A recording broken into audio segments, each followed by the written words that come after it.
The talk I'll be giving today is called The 5 Myths About Psychodynamic Therapy. And my name is Dr. Nicholas Schollars.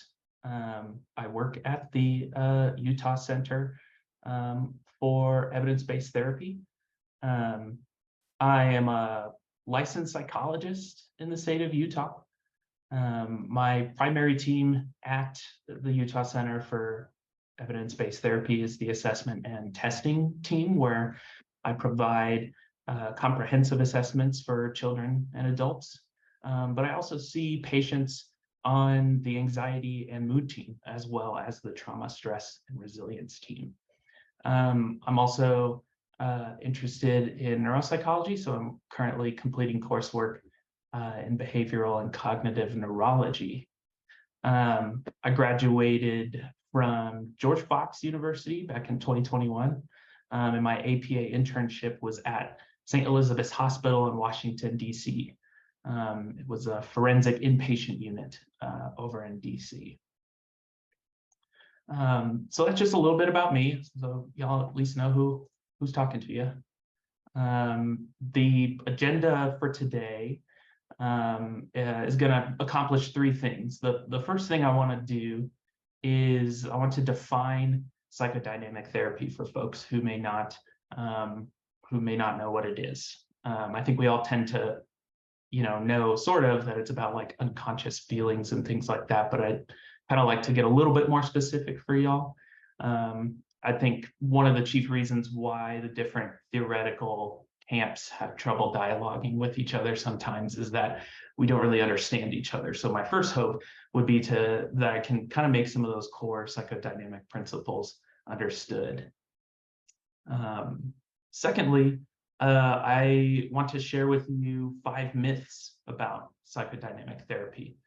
So there's so much historical context that surrounds the topic of psychotherapy or psychodynamic psychotherapy, and each theoretical orientation tends to have its own myths that circulate around the field. So my hope is to dispel some of those myths that pertain to psychodynamic therapy. And lastly, I also want to provide you with some meaningful takeaways. So it's nice to dispel myths, but I also want you to feel like you can leave here with some unique ways to integrate psychodynamic therapy into your practice. So what I'm going to start with is a short video by a guy named Dr. Jonathan Shedler. He does a lot of writing in the field of psychodynamic therapy, psychoanalysis, and this is a video of him kind of explaining some of the principles of psychoanalytic psychotherapy. I think his summary is going to be a good template for us to move forward. So.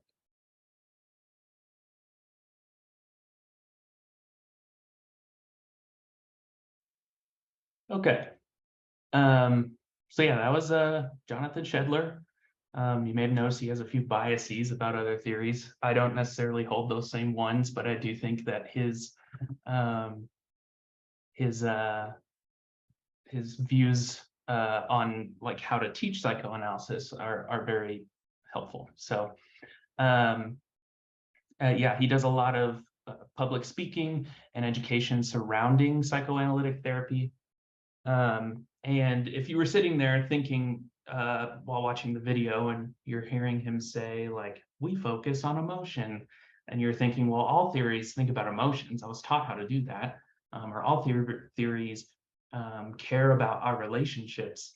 You're not alone. So I think the best way to distinguish psychodynamic therapy from other therapies might be more so in the way it interacts with these topics. So the common factor throughout these 7 principles that he mentions is the reality of the unconscious. So it is a presupposition that there are parts of patients and therapists that exert a meaningful influence on our behavior that we are also unaware of. So when a dynamic therapist listens for emotions and relational themes or thought patterns, they're listening with the understanding that there is something happening at an unconscious level in the mind of the patient and the mind of the therapist. So they recognize that whatever is happening at this unconscious level is exerting influence upon the therapeutic relationship, and that it holds important context for any change in the conversation that arises. Excuse me. Lourdes Mate is a Puerto Rican psychoanalyst. She was part of the Psychoanalytic documentary called Psychoanalysis in El Barrio. I highly recommend it. Although I don't benefit from suggesting it, I don't get paid for it. This is just me recommending it because it's a great documentary. But she says that psychoanalysis is a sensibility. It is a way of talking with people that is different from the way people talk to each other in everyday life. And psychodynamic therapy isn't the only type of therapy that views itself in such a way. Motivational interviewing speaks of itself in much the same way.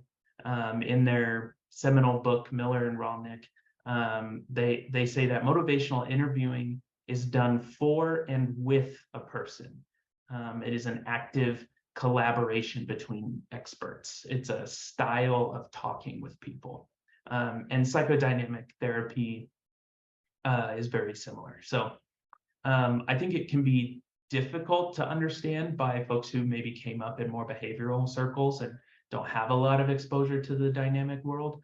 Not because psychodynamic therapy is inherently hard to understand, but because the way we're taught and the books that we read about each therapy are vastly different. So, for example, certain types of therapy are heavy on focusing on using worksheets and specific exercises. That's not a bad thing. There's a lot of evidence to show that those things are helpful. On the other hand, if someone is used to using those types of tangible things as a sign that an intervention has been enacted, then psychodynamic therapy may appear as if the therapist and the client are doing absolutely nothing, or that they're just talking, because the history behind the way we are taught is different. So behaviorism, kind of as its name connotes, measures things in terms of behavior. So John Watson, one of the founders of behaviorism, was famous for talking about the human mind as an opaque box. For him, the internal world of an organism was not relevant to behavior change. And seeing as how that field of behaviorism began in the area of animal research, and animals can't communicate their internal worlds to us, it would make sense that such things would not receive a whole lot of emphasis. Psychoanalytic theory, on the other hand, is much more rooted in the phenomenology field, where the focus is on the subjective perspective of the client. So the roots of the research also seem to have had an effect on that later trajectory of the field. One of Freud's most famous clients was a woman who had lost feeling in her hands without any measurable medical reason. So the symptom in question was, what is this phenomenon, this feeling of not being able to move your hands? And that's what was investigated. And so today, though, most therapists are much more integrated in the way they think. And so I think both behaviorism and psychodynamic theory have kind of mutually permeated each other and pull from each other at different times. So I think in their extremes, both schools have their blind spots, and that's because of their historical origins. I don't think there were any attempts to hide stuff or cover stuff up. It's just that we can't think about certain things that we don't have words for. So if our theory simply has no word for a concept, then we won't know what it is. So my hope is to kind of provide some of those words that we can then use to consider how to include include in our practice. So here are the 5 myths that I'll be covering today. These myths are based on my personal experience in having conversations with clinicians who come from both within the field of psychoanalysis as well as clinicians on the outside who are part of different theoretical orientations. So first, we're going to talk about the history of psychodynamic therapy. It's going to be a very brief overview, but I thought it important to include because a lot of what people know about psychoanalytic theory stems from Freud. And he was all about the sexual development of the child. He talked a lot about the Oedipal conflict, where the child becomes attracted to one parent and is jealous of the other, and things like that. And that's part of psychodynamic history, but it's not the only part. So we're going to go over some of the other streams of thought. The next myth will be the idea that psychodynamic therapy is not evidence-based. And I'll say this multiple times throughout the talk today, but these myths tend to be co-created in the sense that both psychodynamic theorists in the past, as well as theorists from other schools of thought, both contribute to them. And so I'm going to try to give a little context about the ways in which this myth was co-created by both sides. The third myth is the idea that psychodynamic therapy cannot be implemented in conjunction with other therapies. This, again, is something that I've heard even other psychodynamic therapists say. And I think oftentimes this stems from a misunderstanding of the terms psychodynamic therapy and psychoanalysis proper. So psychoanalysts provide psychoanalysis, which still involves laying on a couch in many cases. The client is encouraged to free associate, and the therapist sits behind the client, often using some sort of shorthand on a piece of paper to keep verbatim transcripts of everything the client says.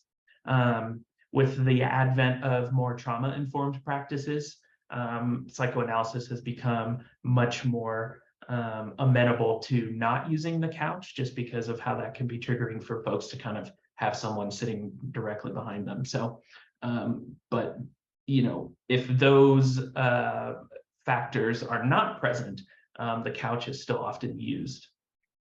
On the other hand, psychodynamic therapy is the integration of these psychoanalytic principles for the remediation of clinical diagnoses. Obviously, there's huge overlap there, but in psychodynamic therapy, things like the use of the couch are not suggested. Keeping written transcripts are not always realistic, and time constraints tend to be more of an issue. So on top of that, though, if that wasn't already, the overlap wasn't already confusing enough, the psychodynamic therapists and the psychoanalytic psychoanalysts, you will use the terms interchangeably. So for the purpose of this talk, I'm going to continue to use the terms interchangeably, but I will make sure to note if I am speaking of one or the other specifically. The fourth myth will be this idea that psychodynamic therapy cannot be implemented in a managed care center setting. So that one's pretty straightforward. And then our fifth myth will be related to the cross-cultural implementation of psychoanalysis in communities of color. So I'm going to go into the idea that, or what I mean by, let me back up. So this myth is going to be sort of a myth. And what I mean by that is psychoanalysis has a very long history of benefiting from a culture of white supremacy, especially in the United States. So it made itself available only to the rich and powerful who, due to economic racism and systemic oppression, ensured that most psychodynamic clients were white. And, to maintain the status quo, psychoanalysis often theorized about how other races were inferior. So this led to the suppression of the voices of psychoanalysts of color, and a lack of research on how these principles could be helpful to BIPOC individuals. So all of this being said, my hope is to showcase some of the voices that have been trying to change that, as well as demonstrate that even in spite of the racism in the field, there were still psychoanalysts of color who made huge contributions to the field, but were then robbed of the credit. So my hope is that we'll be able to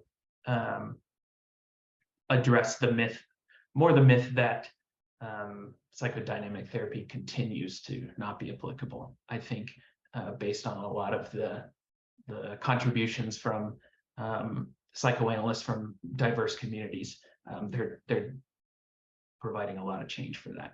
So here's our first myth, myth number one, which is that psychodynamic therapy is all about sex and the Oedipal conflict. This was indeed the way that Freud felt, though he did change his mind several times throughout his life. He kind of had phases that he went through, sort of like his theory. So, and furthermore, those who came after him considerably altered his thinking, so that now there's probably more non-Freudian psychoanalysis out there than what could be termed classically Freudian psychoanalysis. Although I will note there are still folks out there who follow Freud's theories pretty closely. So in these next few slides, I'm going to paraphrase some of the mainstreams of psychodynamic thought throughout the last century. So just so you know, in the next few slides, I'll be drawing heavily off of a book called Freud and Beyond, A History of Modern Psychoanalytic Thought by Stephen A. Mitchell and Margaret J. Black. Again, not benefiting financially, just a great book that I highly recommend if you're wanting to learn more. So here's myth number one, or we're still on it, but of course we have to start with Freud. He was one of the first psychotherapists, let alone psychoanalysts. And after experimenting with hypnosis, he first thought up this idea of the unconscious. And however, after finding that not everyone could be hypnotized, he wanted to find an alternative way to access the unconscious. And this is where he developed his method of free association, which is the action of kind of just saying what comes to mind without having a filter. Freud took a lot of notes, and he used these notes to look for themes in people's lives. And through this exercise, he kind of came up with some theories about the structure of the mind and the etiology of psychiatric illness. So first, he thought it helpful that people find a way to express their emotions with intentionality rather than externalizing them unconsciously. So he came up with this idea of catharsis, and this is part of everyday lingo nowadays. But back then it was a very technical term, and catharsis was the spontaneous recollection of a repressed memory and then the subsequent emotional response. And that emotional response itself was called an abreaction. And so he believed that kind of triggering this catharsis in a safe and secure environment could provide people with the opportunity to integrate those repressed feelings, memories, what have you, so that they no longer only affected the person at an unconscious level.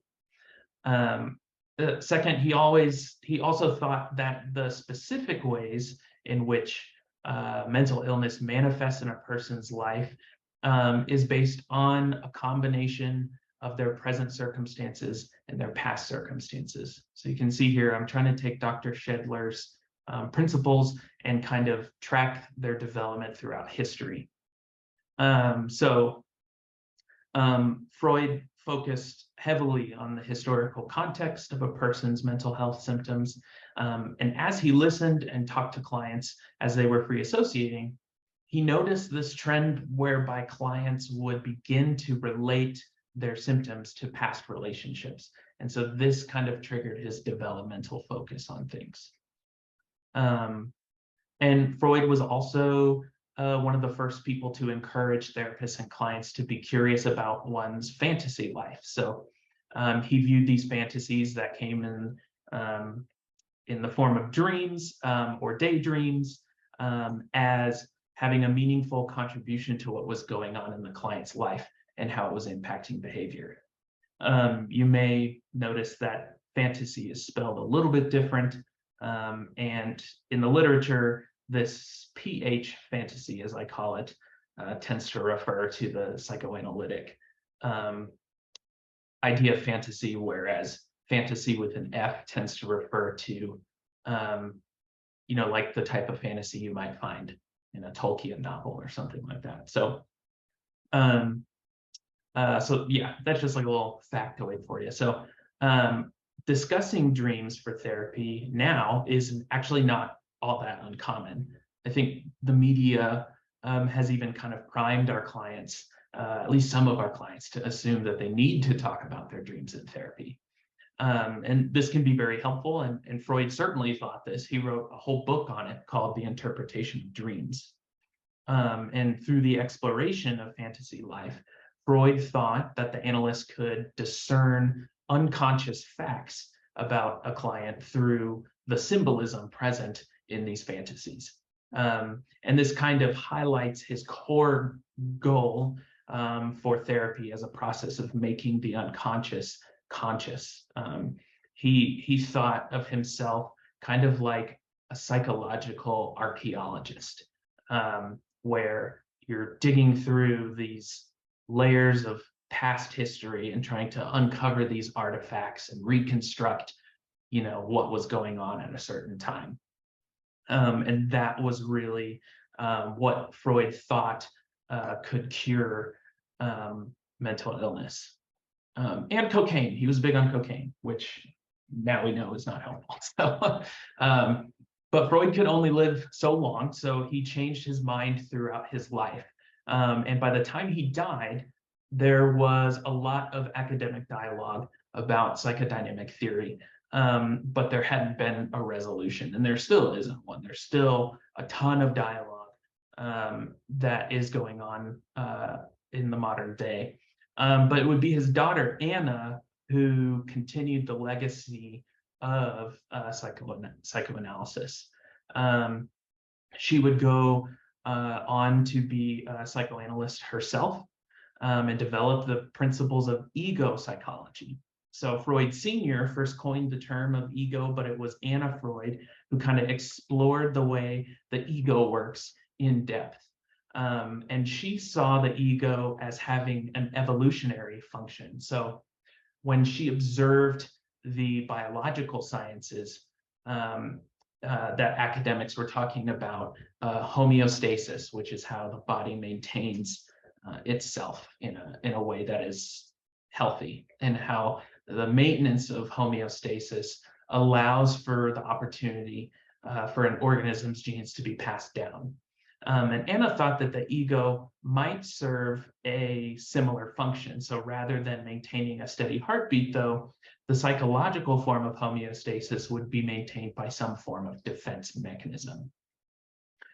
So much of her career was spent developing this taxonomy of psychological defense mechanisms. And if you've ever heard about people talk about things like projection or justification or intellectualization or acting out, then you've heard people using terms that Anna Freud and her colleagues invented. So a major difference between Anna and her father is that Sigmund Freud wanted to focus on all the juicy stuff underneath the unconscious surface, and he wanted to just lay it all out. And he was kind of a voyeur in that respect. And Anna, on the other hand, was interested not so much in what hid underneath the unconscious, but the structure of the unconscious itself.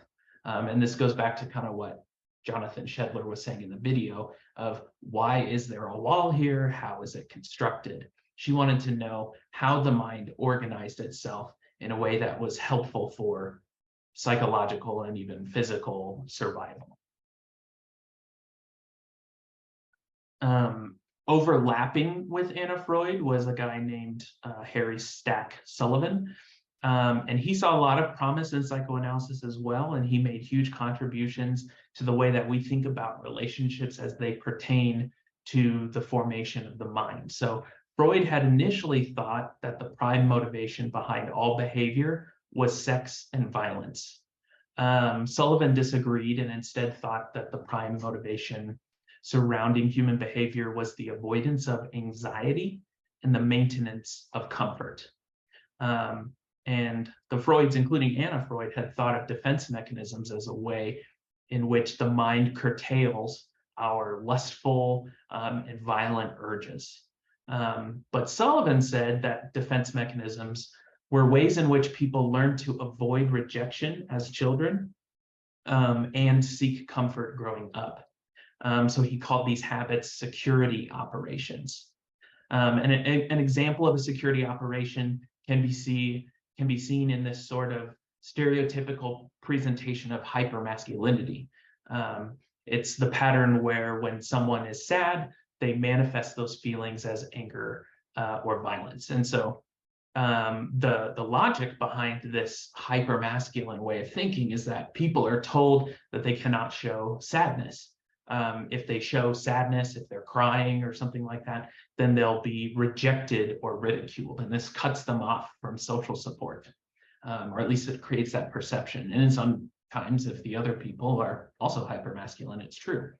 But when they grow angry or violent, they are rewarded as being strong and stalwart. And so this is an example of a security operation. Children learn which emotions are okay to express and which ones are not, based on how their parents react to their emotional displays.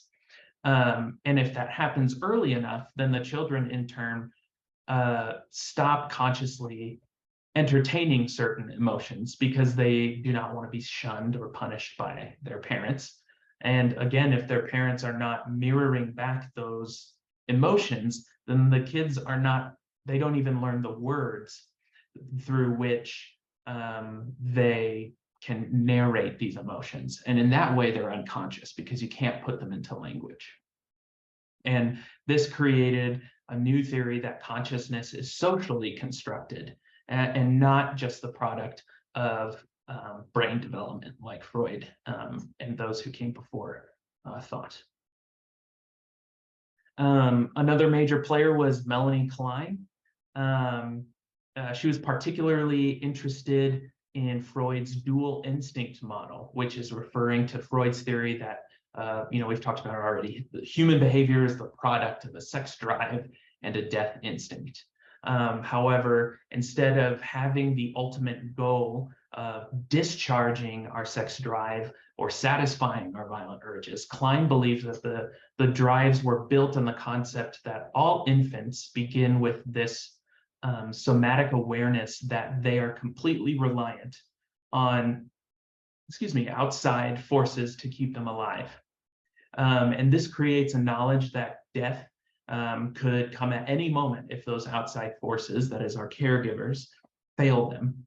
And that this fear of death forms the basis for the paranoid part of the paranoid schizoid position.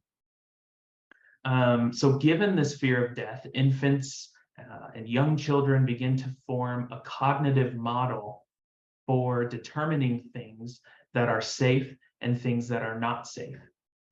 Since they're children, they don't want to have a sense, or they just don't have a sense of nuance. As a result, their cognitive models reflect that too. They engage in this process of splitting things into all good or all bad. And this process of splitting forms the basis for the term schizoid. Historically, schizoid has to do with isolation and cutting things off. So if you're cutting good things off from bad things, it's a schizoid process.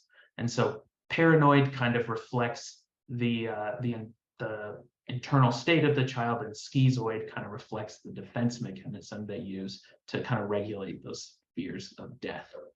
And it doesn't only apply to outside forces, though it also applies to internal parts of the self. And in this way, the paranoid schizoid position can also cause folks to view themselves as having all good parts. So if you were to talk to a Kleinian therapist today, they would likely explain the diagnosis of borderline personality disorder as stemming from a developmental arrest occurring in a stage of life where a person was in the paranoid schizoid position. And then the goal then for normative development or for growth in Klein's view was to move into what is called the depressive position. And Klein would have helped us all out if she had picked a different term for this because it's so counterintuitive. But it's described as the awareness that there is a spectrum of goodness and badness. And moving into the depressive position is a process of integration and the development of nuance. So according to Klein, the emotional experience that accompanies this awareness that a person's ideal, all good fantasies will never come true is a sense of sadness and grief. And this is where depressive position comes along.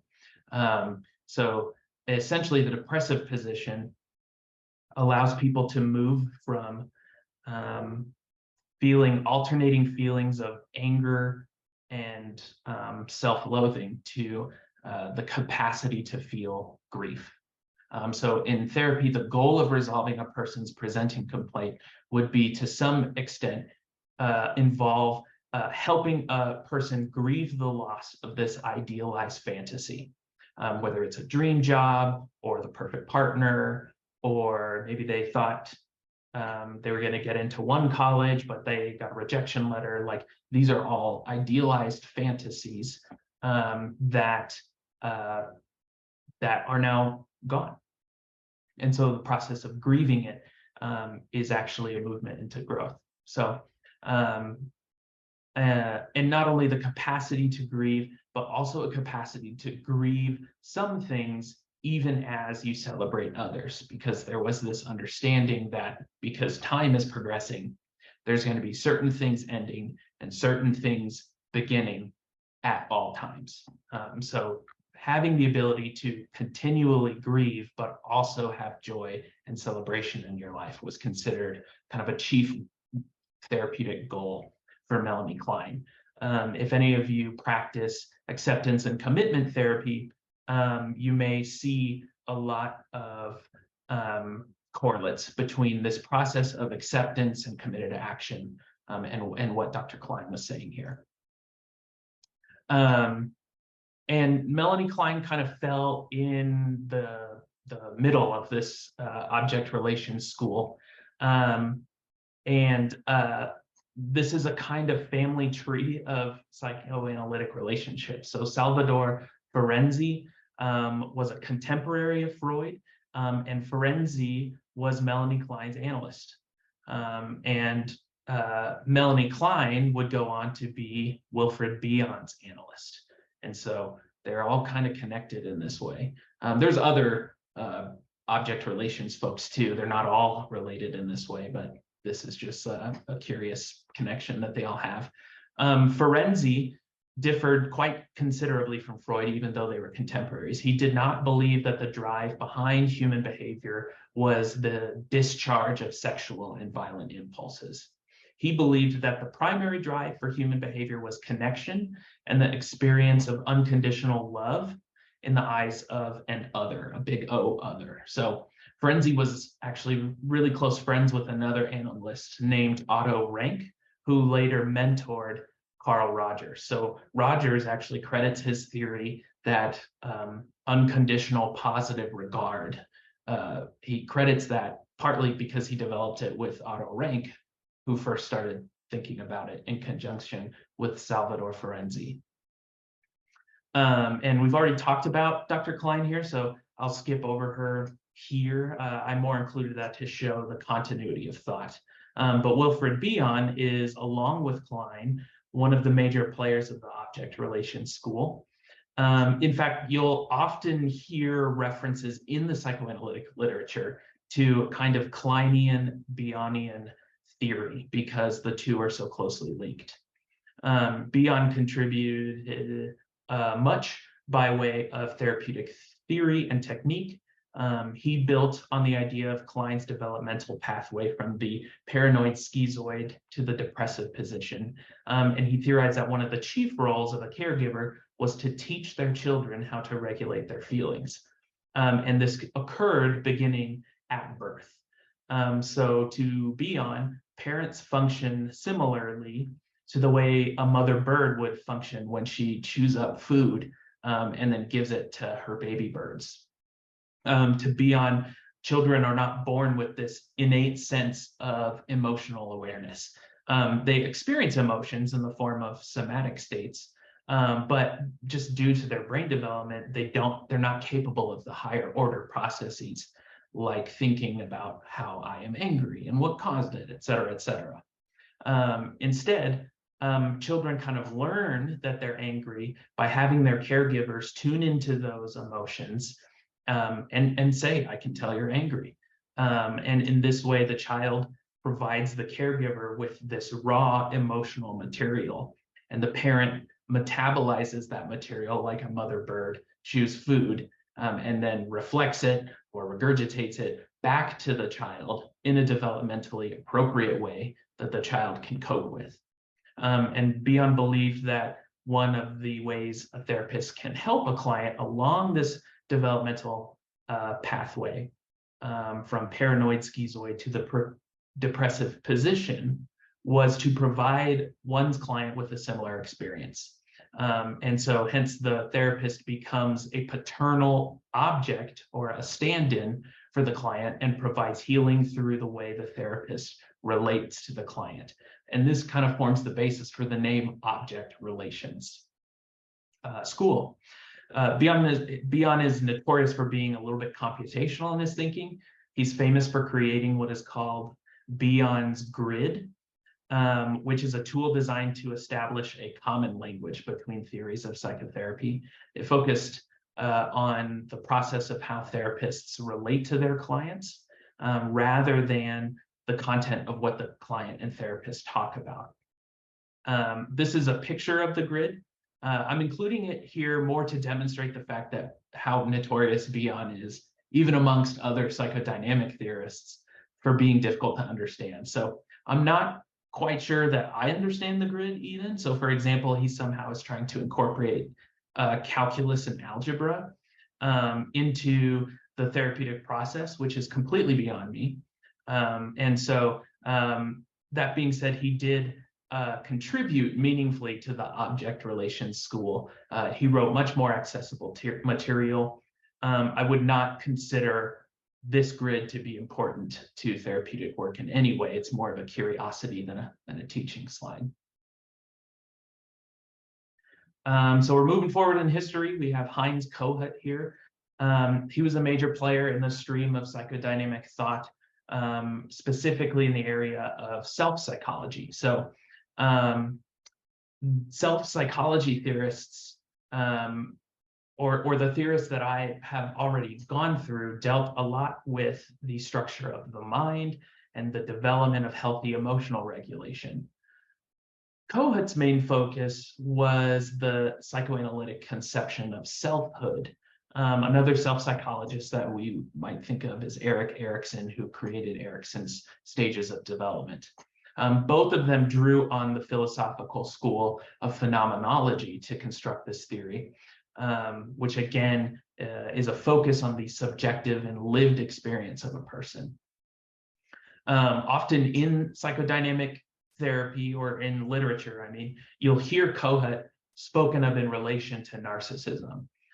Much of his theory developed because he found Freud's ideas about narcissism to be unhelpful in generating effects, therapeutic effects with narcissistic patients. So Freud viewed children as having magical and grandiose ways of thinking, and his theory of narcissism grew into an idea that narcissism was grandiosity turned inward. And Freud's method of treating narcissism, remember, he was all about uncovering and displaying unconscious dynamics. His theory for narcissists was to interpret the client's grandiose fantasies back to them.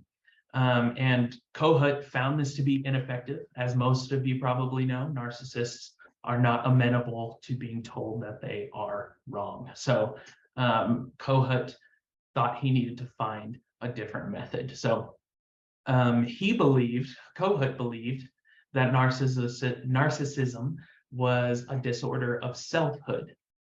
So he began with the observation that children typically demonstrate an innocence and zest for life. So they are imaginative, they're curious, and they're enamored by lots of different things.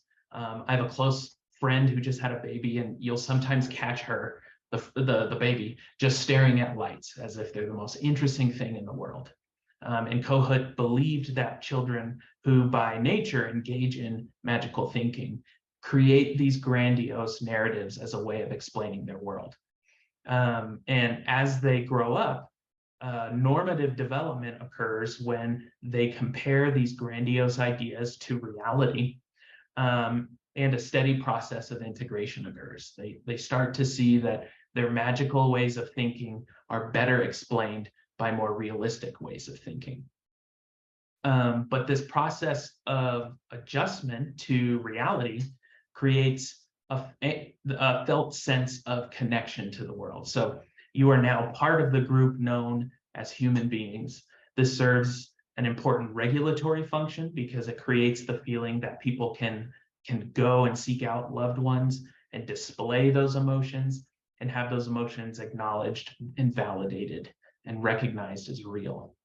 On the flip side, if caregivers do not mirror their child's emotions, and they instead punish or ignore those feelings, they leave their child with a choice. Either the child resorts to being invisible, or literally feeling as if they do not exist to others, or they create a fantasy world in their minds where they are the center.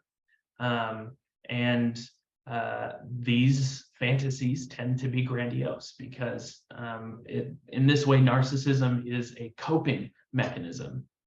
However, as the child becomes an adult, this fantasy world does not have a chance to be shaped by reality because the child defends so much against reality in order to maintain this internal fantasy where they are the center of the universe.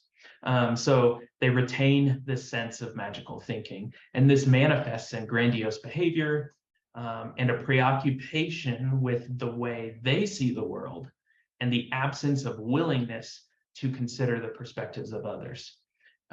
So in other words, an axiom that the narcissist lives by could be stated as, quote, "If I do not assert my thoughts, feelings, and emotions, nobody else will, and I will cease to feel like I am human."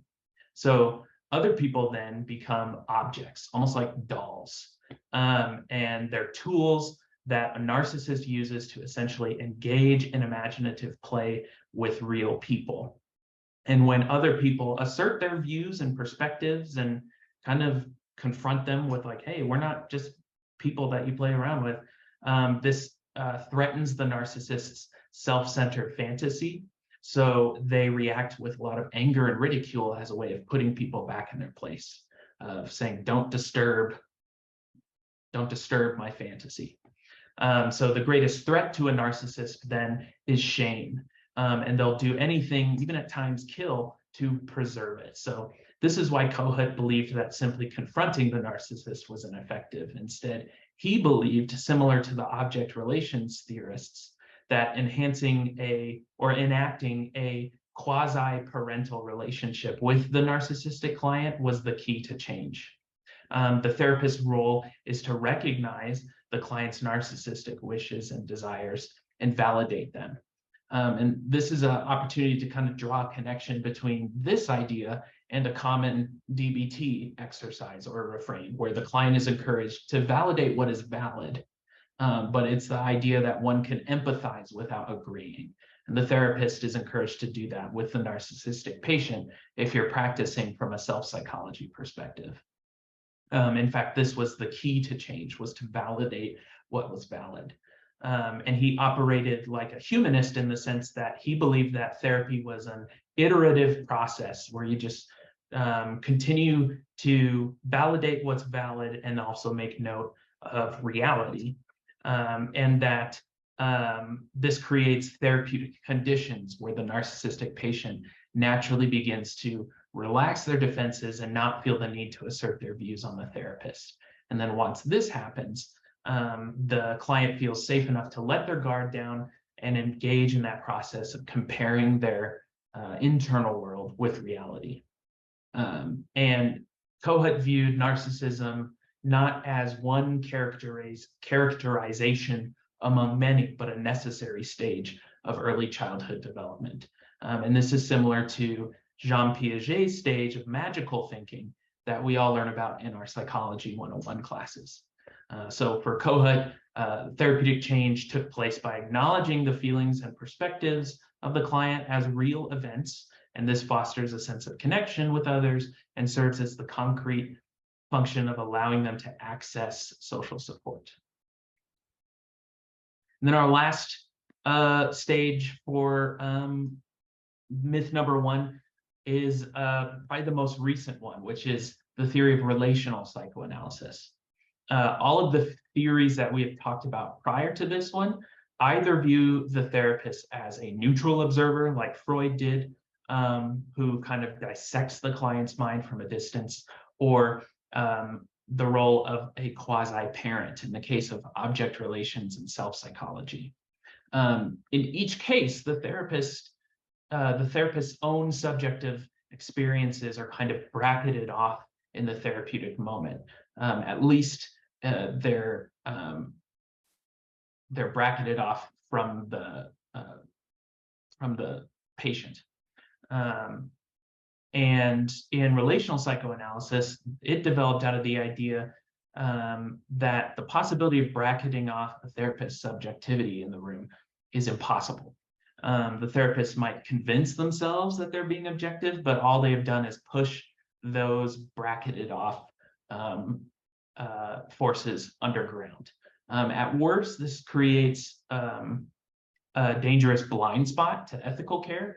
And at its best, it just removes like a very potent therapeutic tool. So in relational psychoanalysis, the therapist is not a doctor or a quasi-parent, but a witness to the client's thoughts, feelings, and behaviors. So it draws strongly from the interpersonal tradition where psychopathology is indivisible from the relational and cultural context that a person grew up in.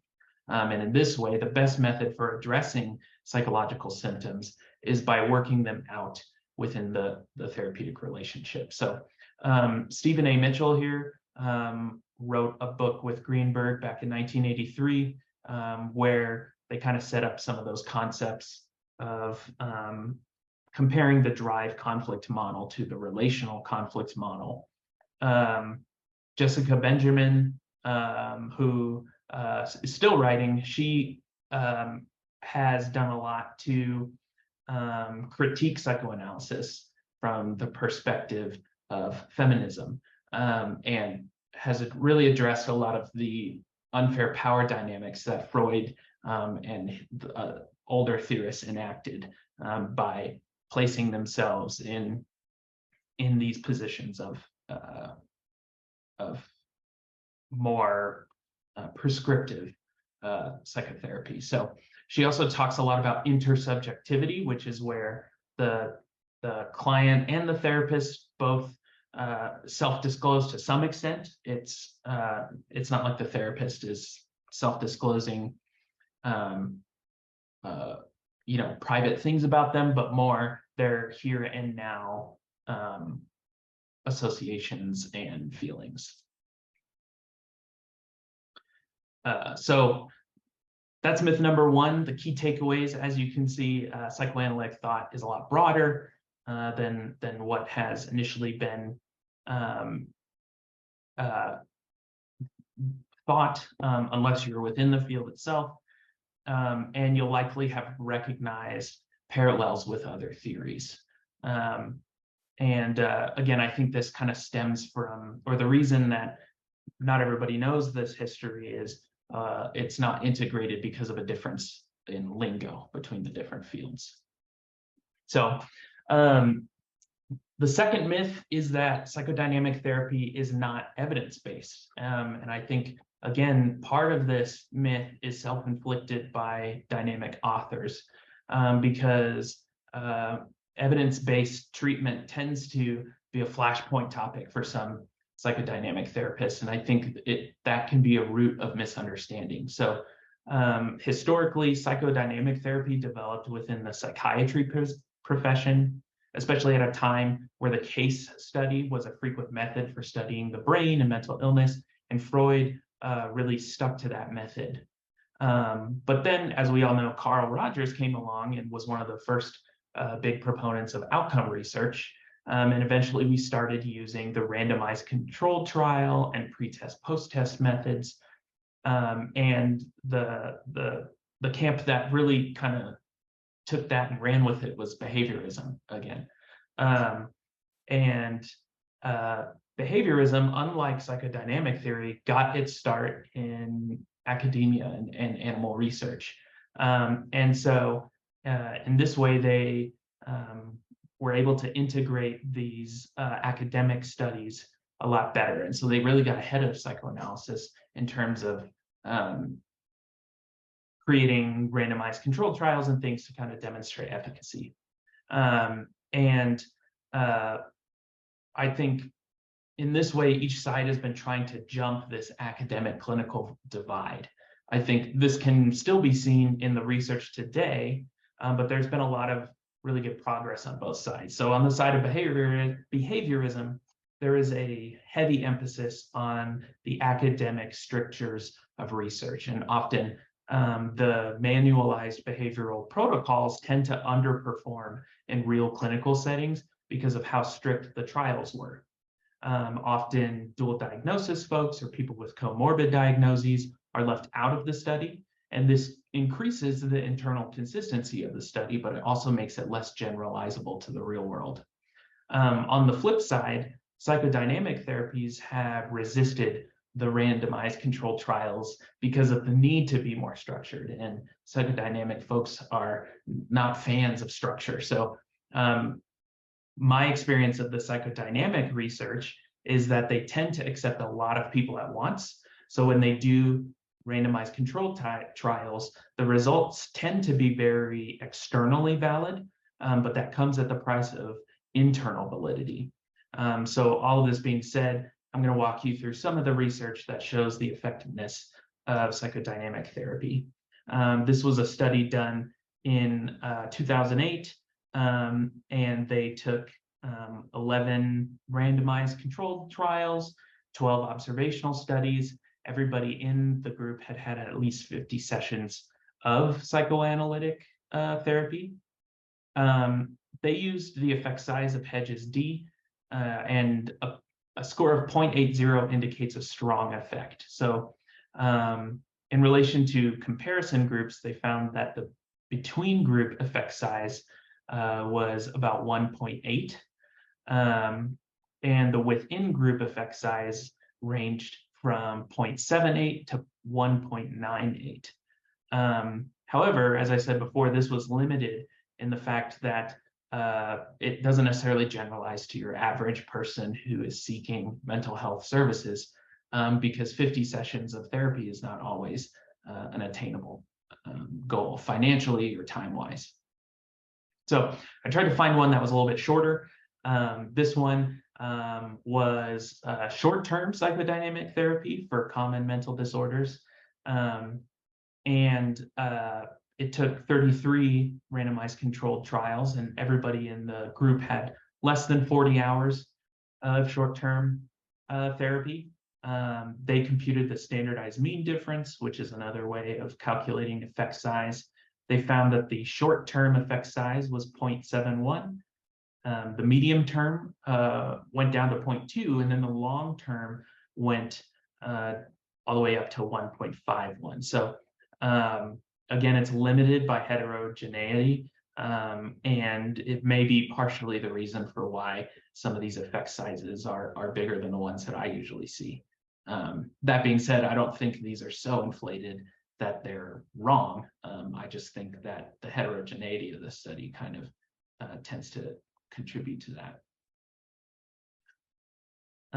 This is another study with personality disorders. Messer and Abass in 2010, they examined 7 studies measuring outcomes for brief dynamic therapy versus controls. They found that the effect size was 0.91. But those were all a little bit older studies, not too old, but a little bit older. So I wanted to find one that was a little newer for you.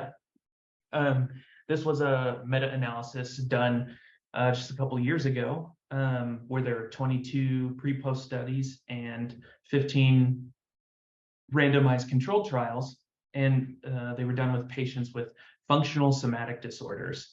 They all received short-term psychodynamic therapy, and the short-term post-treatment effect size was 0.90, while the long-term follow-up effect size was 1.07. Some of the limitations were, again, heterogeneity. 2 studies were eliminated because they didn't meet the bias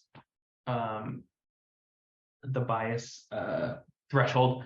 And then not all studies were calculated using a control group. So the RCTs were, but the pre-post studies were a little bit different. So again, it's not like psychoanalysis is more evidence-based than other therapies, but they definitely meet the criteria for an evidence-based theory. So the takeaways for myth number 2 is that psychodynamic therapy meets criteria for an evidence-based treatment, and that psychodynamic therapy is shown to be as effective as CBT, ACT, and other therapeutic modalities. The next myth is that psychodynamic theory cannot be integrated with other therapies.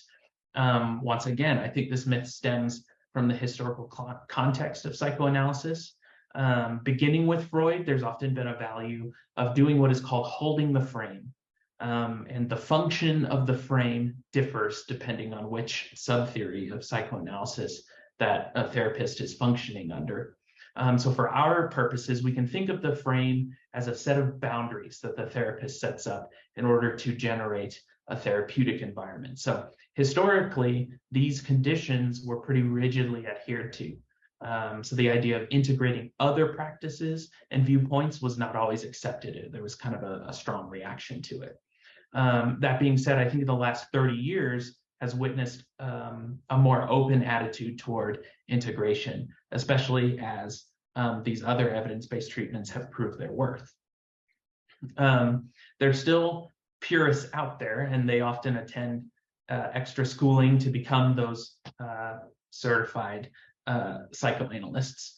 And I think they serve a function just like other heavily structured therapies do. For example, the full DBT model is very structured because it has a theoretical and clinical reason for being that way.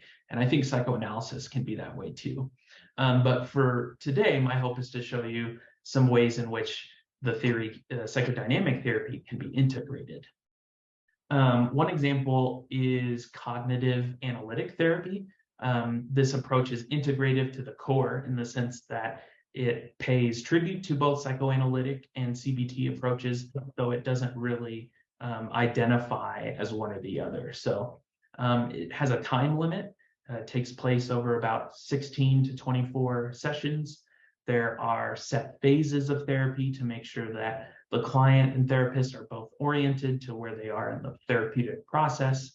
And it kind of focuses on this idea of reciprocal roles and reciprocal role procedures. The reciprocal role can kind of be thought of as this internalized voice in our heads that tells us what type of reciprocation from others we need or want. It tells us how to elicit those types of reciprocation, and it also kind of gives us a probability as if we will receive that type of reciprocation. So in this model, the reciprocal role is thought to originate from early childhood relationships. and as well as a mix between the child's biological factors and their parents' relational style, as well as cultural beliefs and values. And then the procedure are kind of the behavioral enactments that the client uses. They're thought to be tied to body states and affects and memories, and these models can be quite rigid. So the goal of therapy is that they're relationally addressed via relational interventions and some more tangible exercises. Another perhaps more well-known treatment is known as mentalization-based therapy. It's a well-known evidence-based treatment for borderline personality disorder and other personality disorders. So you'll often see Peter Fonagy here and Bateman quoted in the same literature as Marshall Linehan. Peter Fonagy is a trained psychoanalyst. He got his beginning by treating individuals with BPD with psychoanalysts. He's teamed up with Anthony Bateman, who works at the Anna Freud National Center for Children and Families in London. And the MBT model draws parallels between the psychoanalyst John Bowlby's theory of disorganized attachment, where one of the symptoms of disorganized attachment is this ability to, or inability to, mentalize. Mentalization is seen as this ability to consciously reflect on one's own mental states, as well as consider the mental states of others accurately. And they kind of break it down into three different steps. So, or mentalization into three different steps. There's psychic equivalence, and this is where our thoughts become too real and are treated as facts about reality. It's very similar to the idea in ACT, acceptance and commitment therapy, of cognitive fusion. So ACT says it very well when it advocates that, you know, the way to counteract psychic equivalence is through diffusing one's thoughts from reality. Not diffusing it so that it's cut off from reality, but helping the client to recognize that what they're feeling isn't necessarily the exact same thing as what is happening in reality. So thereby making it easier to mentalize and contemplate their mental states. Freud would have called this the development of an observing ego. Then the second non-mentalizing behavior is called the teleological mode, or doing time. This happens, you know, when a person uses external factors to deduce what is going on in their mind, as well as in others' mind. So if a therapist looks at their watch or something, the client might assume that the therapist is bored without stopping to consider other possible motives. Conversely, the client might express their internal state by acting something out, by doing something destructive, either to themselves or others. And from a traditional psychodynamic point of view, the action of assuming something about the therapist would probably fall under the umbrella of either projection or introjection, depending on some factors, whereas the external expression of a mental state would be called acting out. And then lastly, the third type of non-mentalization is called pretend mode. And this is the type of thinking that one finds when they let their imagination run wild without comparing their imaginations to reality or probability. So this is often seen in the symptom of rumination, where people create these very detailed stories about what other people are thinking or what might happen without giving any credence to whether or not there's evidence in the external world about whether that's true or not. And then another type of integrative therapy is created by Jeremy Safran and his colleagues. Dr. Safran passed away a few years ago, but he was a major player in the relational psychoanalytic movement. So he's also collaborated with other parts of the psychotherapy world. He wrote a chapter called Working with Emotion in Cognitive Behavioral Therapy. In that book, he talks about this concept of alliance-focused training. So he and his colleagues wanted to create a way for interested therapists to become better equipped to use the relationship therapeutically. And then they also developed a therapeutic modality of their own called brief relational therapy. And they're both essentially the same.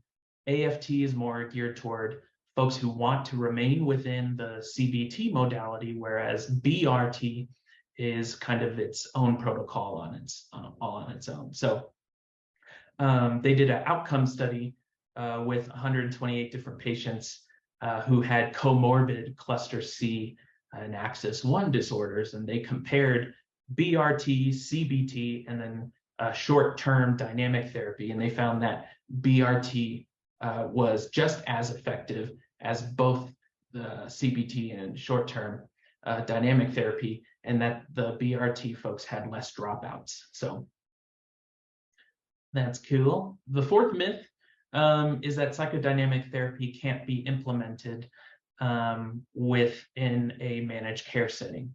Once again, there's a lot of therapists with psychodynamic within the psychodynamic community who have said this. And once again, those are folks who trend toward the more exclusively psychoanalytic treatments.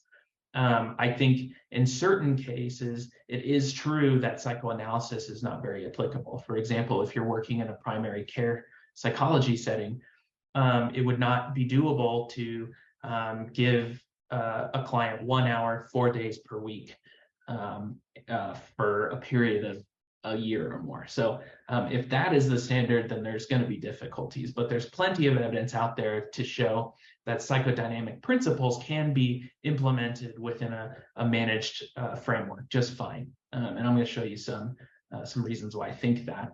From my perspective, the two major systemic factors that create the myth that psychodynamic therapy is not fit for managed care. The first one is cost, and the second one is time limitations that are put on clinicians by certain either insurance companies or because the agency is overtaxed with long wait lists.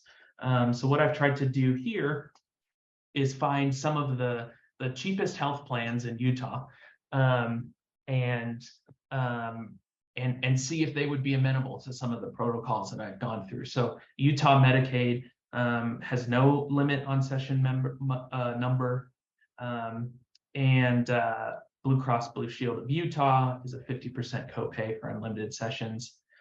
Select Health, no copay for unlimited sessions, although you do need a pre-authorization. And then the University of Utah Healthcare Plan also has unlimited sessions. That doesn't mean that they're just a breeze to work with. Oftentimes therapists need to continue to justify why they are doing therapy for longer.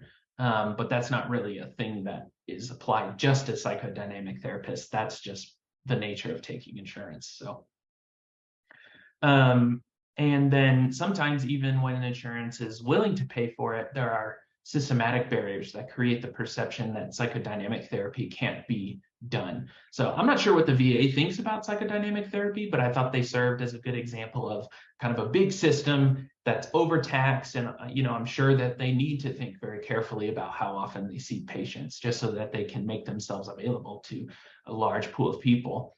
And the VA's website gives some examples of the therapies that they provide. And I've put them right here. They show that, acceptance and commitment therapy for depression is 10 to 16 sessions. They list behavioral activation for 20 to 24 sessions. And then CPT is 10 to 17 sessions. And then, I went over here, and these are some of these are ones that I already talked about. Some of them are just other protocols that I didn't have time to mention. But, time-limited dynamic therapy is 20 sessions. Short-term dynamic therapy can be 16 to 30 sessions. Brief dynamic therapy, 25 sessions or less, and then cognitive analytic therapy is 16 to 24 sessions. So you can see in most cases, these overlap. They're comparable. And so I think if you're working in a big administration like the VA, If these therapies are doable, then these therapies will also be doable if we're using the metric of, how many sessions. So our takeaway for this one is that it's common for insurance companies to reimburse for psychodynamic therapy, and that psychodynamic treatments can be implemented in the same amount of time as other leading treatments. So our last myth is this myth that psychodynamic therapy cannot be implemented in communities of color. And as I said before, this is a sort of a myth because it comes from a long history of psychoanalytic thinkers either concluding that people of color were unanalyzable or that they did not include people of color in the workings of their theories. So I want to address these things, but first, I think it would be helpful to show you a clip from a documentary called Black Psychoanalysts Speak. And you can find it on YouTube if you want to watch the whole thing. For now, this clip is talking about how psychoanalytic thinking has been oppressive to people of color, as well as the ways in which psychoanalysts of color have found value in it and worked to broaden the psychoanalytic field's ability to address the needs of non-European populations. So each person you see in here is themselves a psychoanalyst.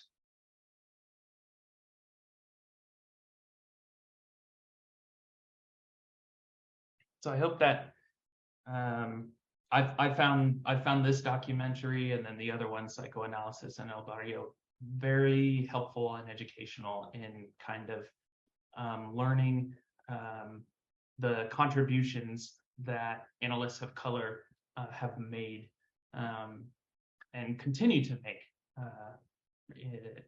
in psychoanalysis. And they contribute both to the multicultural research, but also just psychoanalysis as a whole. Where was I? Yeah, so I don't want to portray the field of psychoanalysis as somehow being farther along in its journey to become more aware of its oppressive history or its founding in a white supremacist context, or its ability to be helpful to non-white individuals. My hope, though, is to show you that analysts of color have been contributing to psychoanalysis for a long time. And this woman here is Dr. Jean Spurlock. She was a psychoanalyst for many years. I believe she was one of the first African-American women to become licensed as a psychiatrist in the United States. In 1970, she wrote a paper on psychoanalytic perspectives of African-American motherhood. And this was not a topic that was being talked about at the time. She also wrote a history of Black psychiatrists in American psychiatry, which is still a very common suggested reading in a lot of psychoanalytic classes. Enrico Jones was another psychoanalyst who contributed a lot to the area of psychotherapy process research. He also served on several editorial boards. He developed a theory of therapeutic action, where he really kind of did some trailblazing in the relational psychoanalytic movement. And he also developed the psychotherapy process Ucebt. This is an observer-rated instrument that is used to measure the therapeutic alliance and then correlate that with outcomes. And so he's been hugely influential, or he's passed away, but he was hugely influential in psychotherapy process research. And we saw Dr. Dorothy Evans Holmes in the video that we just watched. She's past president of the Association of Black Psychologists. She's written extensively on the roles of race and ethnicity in the psychoanalytic literature. So her paper on race and transference in psychoanalysis details several case studies of hers. And several of these studies involve African-American clients and the discussion she had, or she and they had regarding race in America, as well as how it helped their treatment along. She also has a case study involving a white female client and how race became a topic in their therapeutic relationship as well. Additionally, she's written works on the topic of success neurosis, which she describes as feelings of anxiety that African American people sometimes experience when primarily white spaces make them feel like they must be the representative of all African Americans, and that if they make a mistake, they're just going to confirm white folks' racist assumptions about all African Americans, and how much of a burden that is. And so one thing I very much appreciate about Dr. Holmes is that she has taken an opportunity to write about these experiences. And since I'm not an expert about what it is like to experience success neurosis, I highly encourage you to seek out her work and read up on it, because I think it can be very powerful, both at a clinical level and at a systems level. Salman Akhtar is another major writer in the psychoanalytic literature. In 1999, he wrote a book called Immigration and Identity, which is based on kind of what immigrating to a new country does to a person's psyche, and how the process of assimilation or accommodation or anywhere in between, like what it does to a person, and how to be able to treat that with care. He's also written a lot on therapeutic technique, and even has a dictionary of psychoanalysis if you're interested in that. So Sylvia Fleckner is a Latin American psychoanalyst, so she's based out of Uruguay. And in her book, she looks at the history of psychoanalysis among Latinx populations, as well as the unique contributions of Latinx psychoanalysts. And she notes that, despite the physical proximity of Spanish-speaking countries to the United States, nobody bothered to translate the psychoanalytic concepts into Spanish, even while the psychoanalytic literature was being translated into every European language under the sun.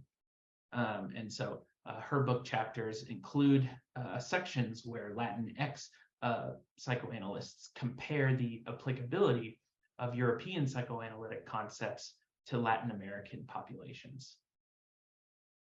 And then research on psychodynamic therapy outcomes have also, like all outcome research, had a history of not including BIPOC individuals. So Watkins in 2012 did a study where he looked at how often people of color were included in psychodynamic outcome research, and his findings were that they were severely underrepresented. So I was not able to find a more recent article to see if his work was followed up on. But my hope in this section was,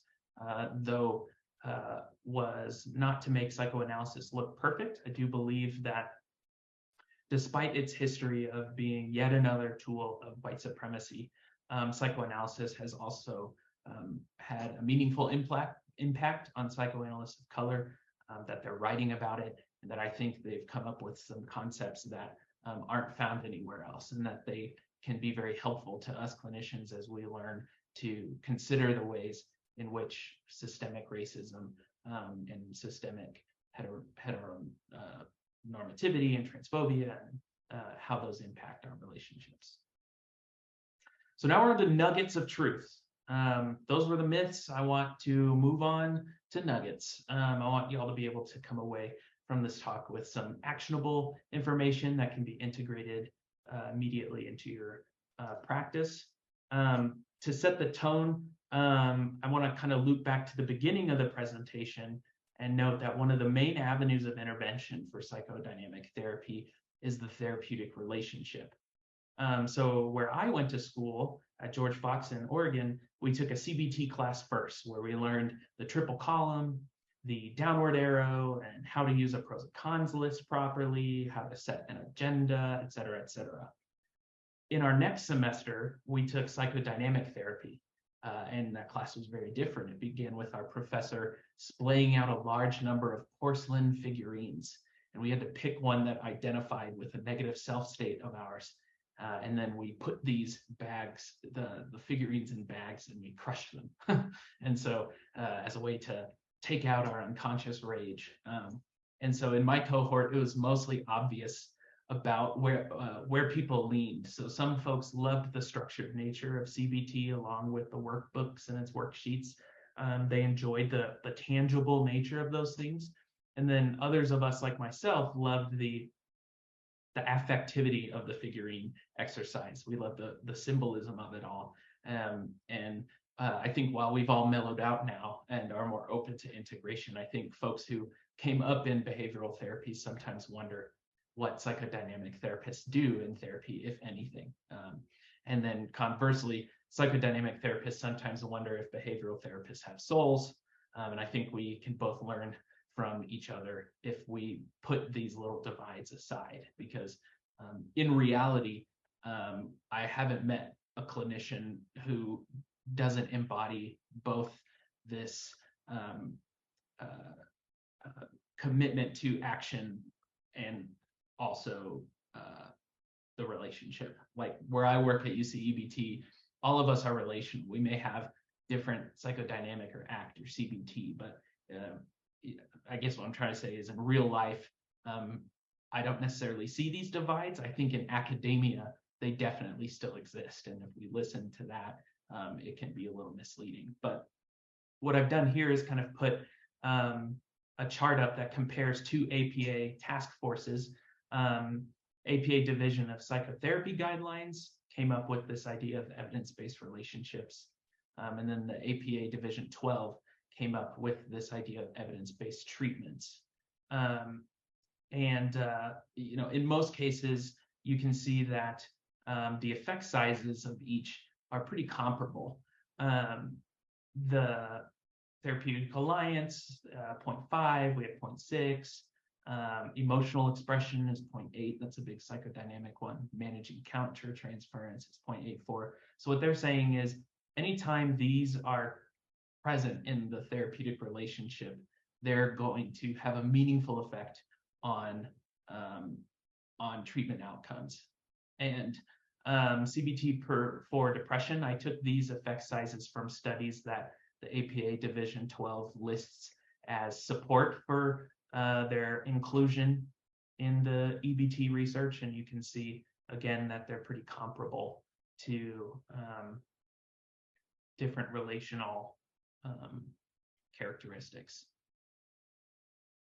And the APA Division of Psychotherapy noted that both clinical experience and research findings underscore that the therapy relationship accounts for as much and probably more than the outcome variance compared to particular treatment methods.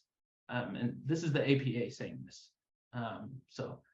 They also note that meta-analyses of psychotherapy outcome literature consistently reveal that specific treatment methods account for 0 to 10% of outcome variance.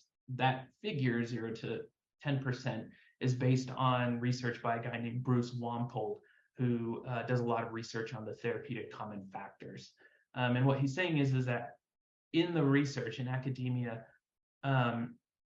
folks who do meta-analytic studies tend to, when they're incorporating studies into their pool, evidence bias in the studies that they include. Psychodynamic researchers tend to find results that support their bias, that psychodynamic is better. Behavioral researchers find results that support their views. When Wampold and his colleagues statistically controlled for the authors' therapeutic allegiance, they found that all treatment effects that are supposed to be unique to each modality actually disappear. So my goal here is not to throw up my hands and say, well, therapy modalities are pointless. It does, however, kind of change my outlook on what it means to be a psychodynamic therapist or a CBT therapist or an ACT therapist, et cetera, Um, I more think of it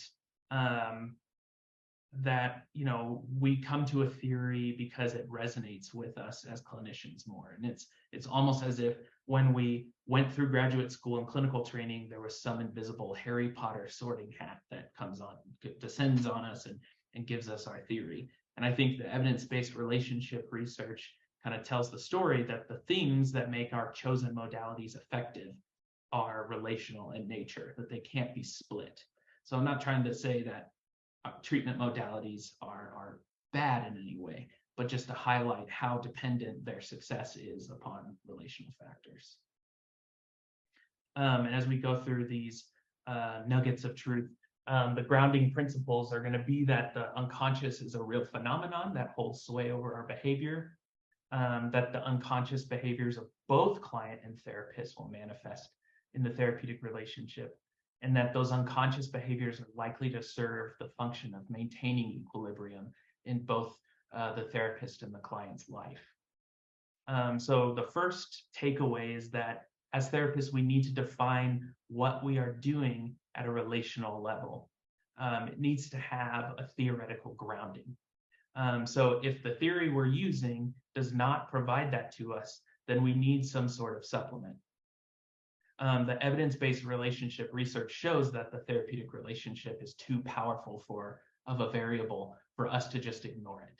I think doing therapy without a theory of how relationships work, and not just relationships, but how therapeutic relationships work, sets us up for ethical issues down the line. So the key question is, when you think about the way you react therapeutically to clients, what is it that you're thinking about? So the top quote here is from the APA Task Force for Psychotherapy, and they say that the relationship is the feelings and attitudes that therapist and client have toward one another and the manner in which these are expressed. This definition is quite general, and there are other more specific ways that different people will define it. Here you'll see Jeremy Safran, who we met earlier. They wrote, and his colleague Murin wrote on the importance of the relationship when doing more manualized therapies. He notes that the implementation of a manualized protocol is both a relational and an interpretive act. Unlike Jonathan Shedler, who has a little bit stronger of a bias, Safran's not saying that that's a bad thing, but he's just saying that we need to have an awareness of it, because it sends the message that the protocol's definition of dysfunction, or what the problem is the same thing that's happening with the client. We go to school to learn that stuff, so we can communicate it, but we have to make sure that when we do, we make note that not only are we communicating information, but we're saying something to the client about how we see them. And so I think it's not enough to use a protocol simply because the client's diagnosis is the same as the one the protocol was created for. There's a lot of relational factors that I think should go into the way we pick our interventions. So the first step then is to define the relationship. In my opinion, it doesn't need to always be purely psychoanalytic, but all you need to do is think about it. And if you're thinking about the therapeutic relationship, and what your actions mean, then you're thinking in the same neighborhood as a psychoanalyst does. The next thing you can do is adjust your intake. I think oftentimes psychodynamic therapy is dense and convoluted, and this makes it hard for folks to conceptualize what they're doing in therapy and why. Nancy McWilliams has written a wonderful book about psychoanalytic case formulation. And her first step is to assess what can't be changed in intake. And these are things like congenital or chronic health conditions. They may be other circumstances that we have no control of. And this helps the clinician decide what must be grieved and accepted versus what things can be changed. She again encourages us to spend more time on the client's relational history, especially as a child, figuring out where we learned these lessons. She also encourages assessing the client's defense mechanisms, which are kind of like, I like to call them like unconscious coping skills. This is important because often in psychoanalytic diagnosis, the types of defenses that a person use tend to be a way that psychoanalysts draw conclusions about what their personality structure is. Assessing dominant affects serves the same function. Checking to see clients' identifications. Who do they look up to? Also, who do they hate? That is, who do they counter-identify with? These are going to tell you similar things to values if you're in acceptance and commitment therapy. Assessing a client's identifications is an expression of their values. Assessing current relational patterns is a big deal, seeing if there's repetitions in what's happening. Checking in on how the client views themselves, self-talk. Automatic thoughts is a way of thinking about it from CBT. And then assessing pathogenic beliefs. What is the story that the client is telling themselves, either about other people or about the future or about relationships in general? The next thing is always analyze the transference and countertransference. And if you're wondering what that is, well, it's everything. It's often thought of countertransference and transference. Most people know that word if you're a clinician. It's often thought of as just as the way I feel about a client, but it's actually a much more nuanced concept. And it's often assumed to be known in a lot of different manualized protocols, but it's not really explained. So there's 3 types of countertransference. The first one is complementary, where you feel your feelings towards the client mirror the feelings that other people have towards the client. Concordant countertransference is when your feelings about the client mirror the way the client feels about themselves. And then your own stuff is kind of going back to the way I feel about the client. Every client is going to affect us and trigger associations to people from our past. And these are all going to happen kind of all at the same time, which can be difficult. And historically, that's why in psychoanalysis, all psychoanalysts have to go through their own psychoanalysis so that they can become more self-aware. Psychoanalysis would be great. A lot of us can't afford it. And so, there's other ways to become more self-aware. So I think, but kind of thinking, even as you're talking to the client, like, is this some complementary or concordant countertransference can be very helpful.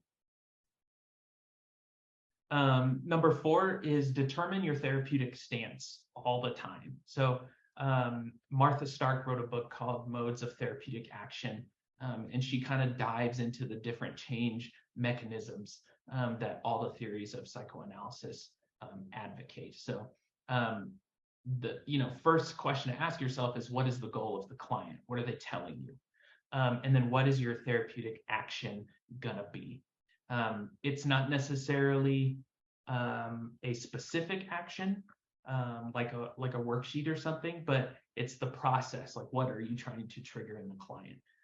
So knowledge is one of the therapeutic actions in psychodynamic theory.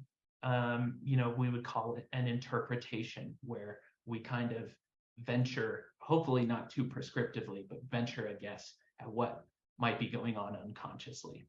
But I think psychoeducation also fits under this. We're trying to communicate some sort of knowledge to the client about what's going on with them or what has caused what's going on. Experience or corrective emotional experience is another therapeutic action.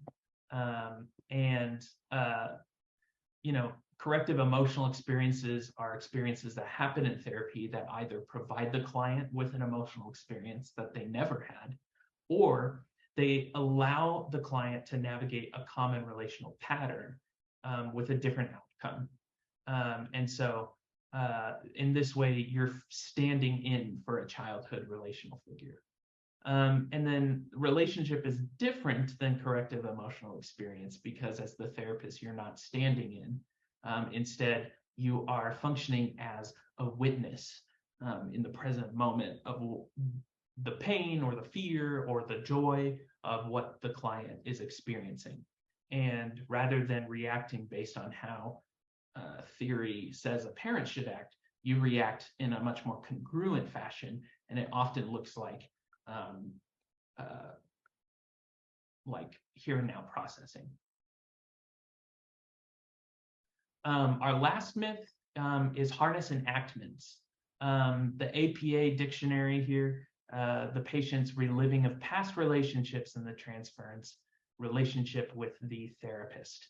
Dr. Kimberlyn Leary is an African-American psychoanalyst who critiqued the whiteness of this quote because of its failure to take into account any systemic influences that may impact the way the therapist sees the client. So she alters the definition in a way that I agree with, that it's when the patient and therapist relive past relationships and current cultural dynamics in their relationship with each other. Enactments are only useful if they're noticed. And that's part of the therapist's job, is to notice them. And then if they're noticed, the goal is to talk about them. And this can often be very activating for both parties. And so it's not just talking about them, but knowing how to have those conversations in a therapeutic way. In terms of, like Dr. Leary often speaks, how is systemic racism manifesting when a white therapist is treating a Black client, and really places the onus on the white therapist, at least for their part, to be aware of what associations they're having toward their client at the time, and to be honest with themselves and be willing to call out their own countertransference, and that this will inevitably happen. It also kind of is similar to the topic of, I haven't seen this much in the psychological literature, but in the counseling literature, they talk about it a lot, which is this concept of broaching, is what they call it, or bringing race, ethnicity, sexuality into the room, and at least making it known that that is something that you are, as the therapist, psychologically strong enough to handle, and then trying to have those conversations when appropriate. So, that was our fifth nugget of truth. I wanted to make sure that, since I busted 5 of your myths, you could make your way home with some nuggets for the road as a replacement. So, my hope is that it's been informative for you. I really wanted to convey that psychoanalysis is this diverse theoretical field with a lot of evidence for it. I also wanted to make sure that you feel comfortable integrating it with your own chosen theory, because my goal isn't necessarily to preach a gospel and to convert you. It's more to engage in this process of integrating it and bolstering each other. And then also to feel comfortable using that in a managed care setting and with communities of color. So I think hopefully those were helpful to you as you go forth in your clinical lives. Make sure to define the relationship and adjust your intakes. Keep mindful of transference and countertransference, and then keep mindful of what your therapeutic stance is and harness more enactments. I hope this was helpful, and I wish you a wonderful rest of your day.